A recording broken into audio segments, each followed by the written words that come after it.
the kids I worked with would sneak into the Philadelphia Museum of Art.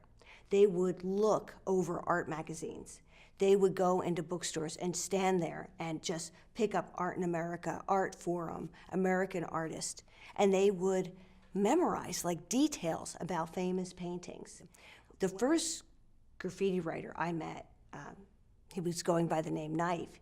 He said to me, "Oh, I've heard about you. I have a few questions. Is that okay if I ask?" And I said, "Oh yeah, sure, well, ask away, what's on your mind?" And he said, "Well, I want to know what you think about, the color fields and Mark Rothko's paintings," and he asked me about Andy Warhol and some other abstract painters. I was like, "How in the world do you know about these guys?" And he went in his backpack and he pulled out the magazine Art in America and he goes, "Well, I've been stealing this since I was 10.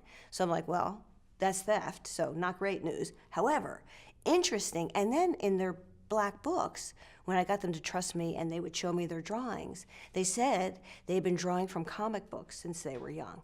So it was overwhelming to me that they had not just like an interest, but they had talent and a dedication to their craft, as if they were going to an art school, but they were on the streets. So many of them went on to do really interesting things. Several of them became designers. One is a very well-known poet who is just an extraordinary collage artist.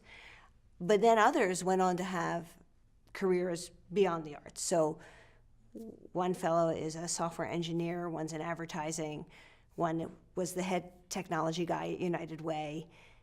Several of them work for the city. One guy has a great sign shop and we commission him when we can. Actually, their personal work is untouchable price-wise. They started out as graffiti writers and then graffiti artists, and now they're artists.